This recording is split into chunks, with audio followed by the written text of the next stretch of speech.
Ah yes, it's time for another album ranking. Today we are ranking none other than the super death metal group Bloodbath. I thought I'd do a Bloodbath album ranking. All of the albums are close to flawless in my opinion. It's going to be an incredibly hard ranking today, but I'm up for the challenge, that's for sure. I'm up for a challenge. In case you don't know, Bloodbath are a Swedish death metal group. Half of the group is Catatonia. It is. You got Anders Nyström, and you also had Jonas Renski, who is the lead vocalist of Catatonia and also the bassist of Bloodbath. Mikael Akavelt comes along and he's the vocalist and guitarist, and we also had Dan Swano, who was also the drummer. So these four individuals created a supergroup called Bloodbath, and they released an EP and then they released their debut album. But we'll be mentioning their debut album later on. Throughout Bloodbath's discography, there have been a few lineup changes. Mikael Akavelt only did 2 albums for Bloodbath, but Jonas Renski has been featured on all the albums for Bloodbath as the bassist and also the backup vocalist. We also had Nick Holmes, who is the current Bloodbath vocalist, and he has been on 2 albums. We also had Peter Tugdren, who is the vocalist of Hypocrisy, and he was in Nightmares Made Flesh. Per Eriksson was the lead guitarist throughout the Fathomless Mastery to the Grand Morbid funeral. Per Eriksson is currently the live guitarist for Ghost. Before I start, pop your rankings down below and let's get on with it. So coming last is none other than the Grand Morbid Funeral.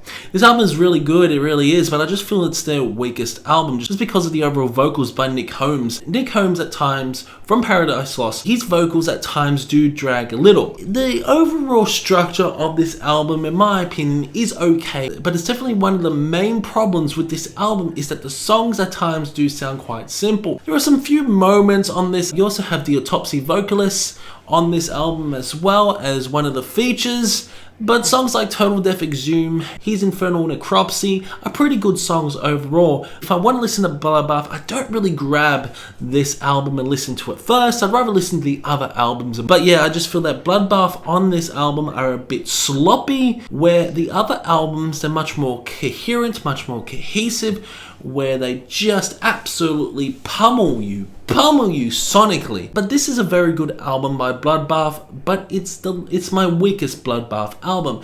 A lot of people do enjoy this album. I like this LP for what it is, but I just feel that Nick Holmes at times doesn't feel comfortable on this. Where the next album, I feel that Nick Holmes feels very comfortable. But yeah, on this LP, the Grand Morbid Funeral, there are some positives and there are some negatives. Some very good guitar work on this, some exuberating guitar solos, really good drumming, and I just really love Jonas's bass work on this. Bloodbath were in a transition of finding a new vocalist, and they found the new vocalist by Nick Holmes, but I just feel at times his vocals don't fit on this album. So, Grand Morbid Funeral is last. Next up is the Fathomless Mastery.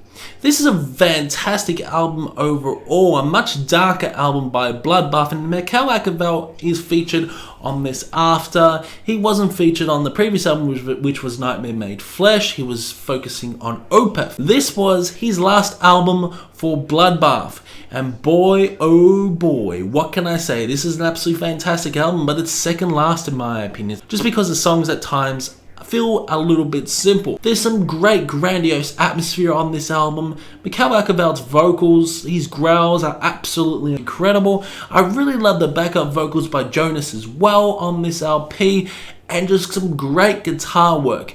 They incorporate more doomier sections on this. Love the song Mock the Fucking Cross. Mock the Cross, along with Treasonous. You got songs like Earthrot, Hades Rising, that amazing guitar work on Hades Rising, and Wretched Human Mirror. You got At Behest of Their Death on this album, a great way to kick off Fathomless Mastery. Fathomless Mastery is fantastic. I just feel like there are better albums than the Fathomless Mastery. This is a much darker album, especially the guitar work on this.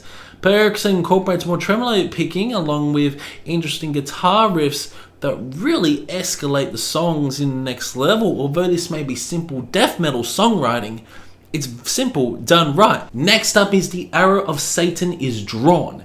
This is a fantastic fucking album, really is. Nick Holmes is featured on this as the vocalist, and holy shit, this is magnificent. Per Erickson leaves the band and we got a new guitarist. I can't remember his name, but his guitar work is fantastic. Love the tremolo pickings, and it's a much more dark and atmospheric sort of LP, and they incorporate more black metal elements on this, and Nick Holmes' vocals incredibly blackened at times. Love the blackened tinge on this album. It's more of a black and death metal album with just so many elements to surprise. Songs like Flashman, Blood Aside, got songs like March of the Crucifiers, much more doomier sort of songs, Warhead Ritual, incorporate more death and roll. This does sound at times like death and roll, something out of like Entombed's Wolverine Blues at times, and they got the most fun song off the album, which is Chainsaw Lullaby. Holy shit, that riff is fantastic. Carving, cleaving, chopping, carving, ripping, slicing, laceration, slashing, fucking,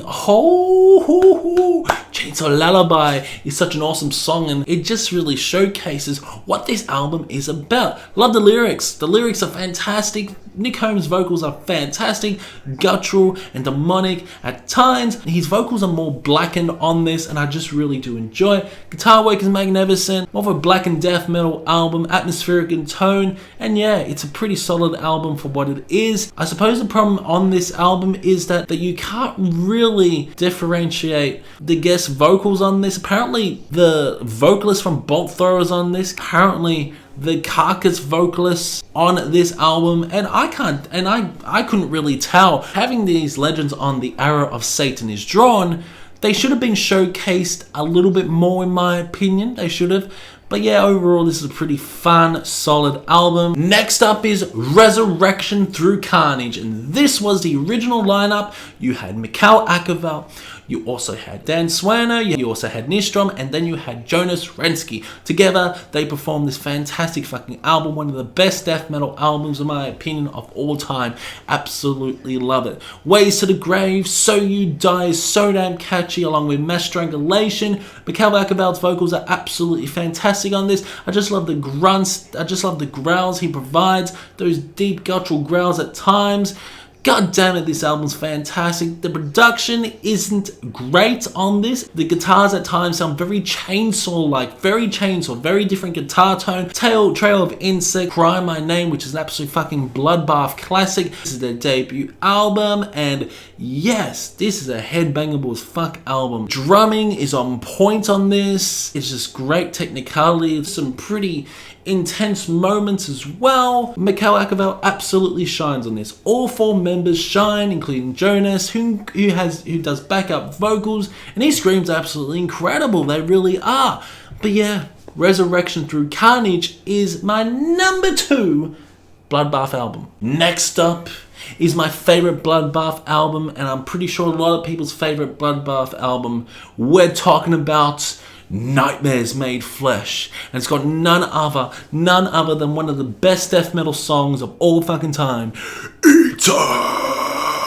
I have one desire, Eaten! It's Eaten. So, Peter Tetrin's on vocals, Mikhail Akaval left for Opeth. Mikhail Akaval comes back later on after Nightmares Made Flesh, but holy shit, this is absolutely fantastic. I absolutely love this album, really enjoy the instrumentals on this, so damn catchy, so damn groovy. You got amazing guitar solos, some amazing riffages as well. Dan Swanner is the guitarist on this, just intense visceral death metal.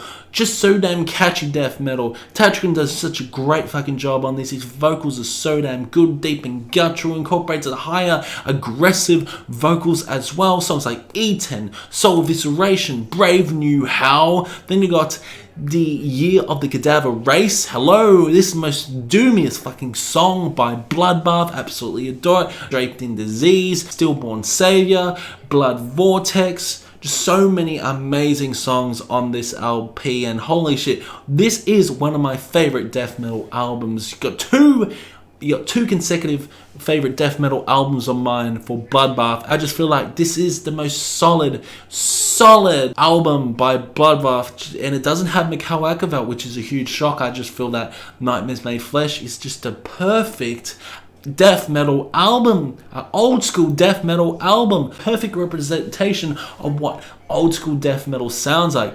It's meat, at times it's meat and potatoes, but at times, holy shit, it is heavy as fuck. Yeah, his vocals are one of the main stars on this album, they really are. Guitar work is fucking fantastic, along with just some fantastic crisp production on this. Love the tone of the snares. Guitar work is magnificent. The guitar work is polar opposite of what the guitar sounded like through Resurrection, through Carnage. Just overall one of the best death metal albums out there. I did miss the EPs, Breeding Death, which was Bloodbath's first EP, and then in 2008 they released Unblessing the Purity. Mikhail Akavalt was on this.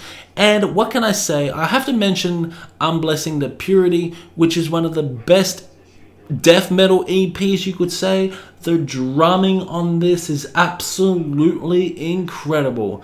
I can't remember who the drummer was on this, but this was magnificent. Mikhail Akavalt's vocals are absolutely fucking insane on this. Blasting the Virgin Born, that riff is so damn catchy. Got Weakest Side, Six Salvation, running about 16 minutes. Unblessing the Purity has to be mentioned in my album ranking. We don't include EPs in our rankings, unfortunately. What a fantastic fucking band Bloodbath are. And hopefully in the near future they're gonna make another album, which I hope they will, with Nick Holmes on it. But at the moment, let's all listen to those first 5 albums they have blessed us with. So yeah, let me know in the comments below what you thought about this Bloodbath album ranking. Do you agree or disagree with my opinion? Keep discussion in the comment section below. Any suggestions what you want me to rank next, and I will see you in the next one.